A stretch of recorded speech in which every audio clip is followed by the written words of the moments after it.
Por que Belém e não Jerusalém?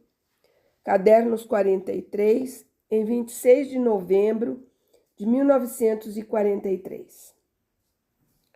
Até o ditado de 24 de novembro de 1943, Jesus vinha comentando trechos do profeta Isaías, mas resolveu parar um pouco esses comentários. Diz Jesus: façamos uma pausa no comentário de Isaías. Estás tão cansada, amiga minha, e tão sofredora, que precisas de um consolo e não de um sobrepeso. Minhas palavras, por outro lado, não são dissonantes do tema que tratamos.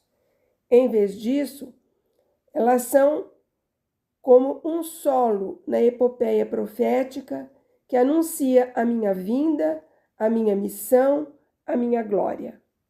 Então, faremos um presente ao Padre que te guia e que fica desejoso de ouvir falar sobre Maria, como um menino que tem sua mamãe longe e quer saber dela para cada vez mais conhecê-la e amá-la. E em verdade te digo que Padre Romualdo é certamente um filho para minha mãe, e minha mãe é de fato mãe para ele. Nem todos os seus companheiros são semelhantes a ele debaixo do hábito que os faz iguais. É o coração que é diferente, e é o coração que é tudo. No dele não há malícia, não há soberba, não há dureza, não tem os sentidos e a mente do mundo.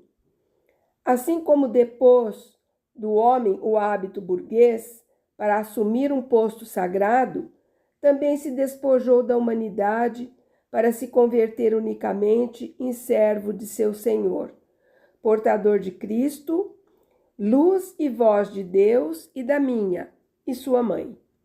O dele é um coração de menino que governa uma mente adulta.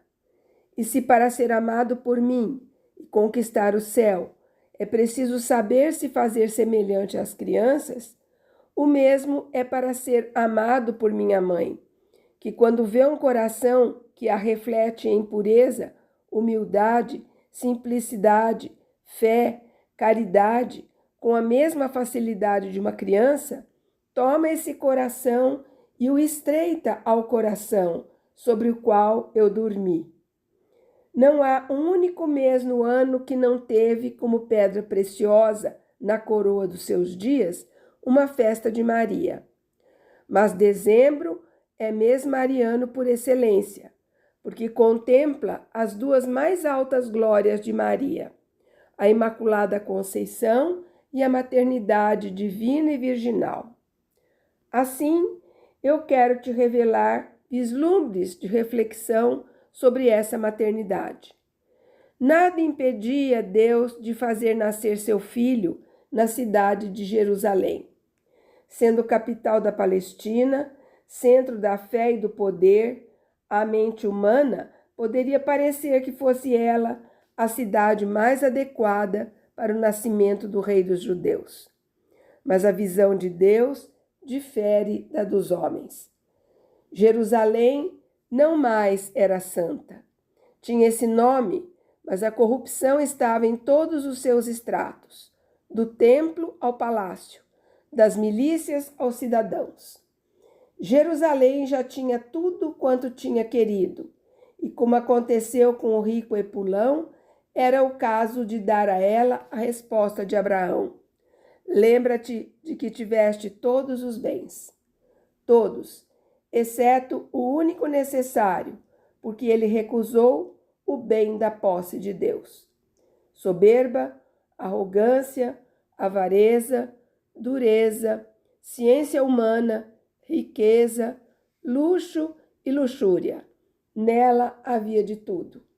E o seu ventre se saturava destas comidas humanas, deixando morrer de fome o pobre Lázaro do seu espírito, o qual, cheio de chagas, clamava se saciar com o alimento de Deus, mas só encontrava as pedras pesadas das práticas farisaicas em vez do mel de Deus.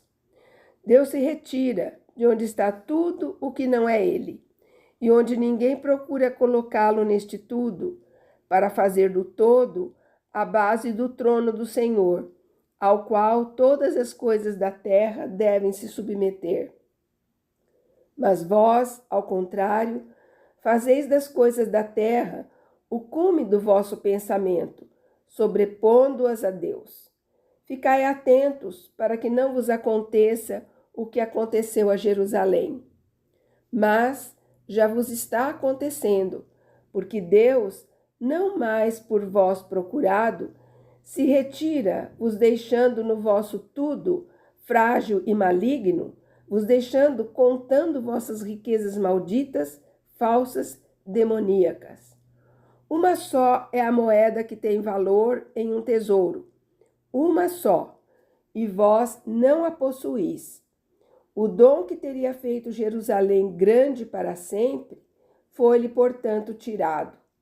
Nem o nascimento nem a morte de Cristo teriam fechado as suas muralhas, mas sim o delito de sua condenação, contra a qual se rebelaram inclusive as pedras, desmoronando com a minha morte e caindo obedientes à vontade de Deus, quando Jerusalém foi arrasada por aqueles a cujo poder, muito reverenciado em vão, foi dado Jesus de Nazaré como um cordeiro para degolar. Isso acontece, filhos, quando a medida não é respeitada. Nasce o delito e nasce a consequente destruição. O erro que nega a Deus, substituindo-o pelos deuses das paixões humanas, faz sim com que Deus vos abandone e vos tire a bênção de permanecer entre vós. A idolatria para com os homens faz sim com que os idolatrados se transformem em executores de punições, até se converterem em assassinos, porque sobre os servos, sobre os escravos, é lícito agitar o chicote e fazer cair o flagelo. É lícito lá onde não está viva a lei de Cristo. Lá, tanto os idólatras como os idolatrados renegam esta lei. Por isso dão aos escravos o pão da sua prisão, destruição e cadeias. Quando, como um fruto maduro, prestes a cair do galho, o Filho do Homem estava próximo de vir como luz do mundo, a vontade daquele, a respeito do qual os imperadores mais poderosos são como um canudinho em uma viga mestra, predispôs o César a promulgar o edito. Então, não foi a cidade santa, de nome, mas decaída de sua santidade por seu malvado querer, mas sim a cidade de origem, na qual ainda pairava a fé de Davi, meu servo. Foi a que devia acolher em suas imediações o prodígio do amor. Assim, em Nazaré, a desprezada pelos judeus, a bendita ficou grávida de mim. Em Belém, a cidade decaída, segundo a soberba suposição dos judeus, Maria devia pousar seu beijo de virgem sobre o Filho de Deus e seu, aparecido com o fulgor de uma estrela na gruta, há séculos determinada para recebê-lo. É aos humildes que Deus vai.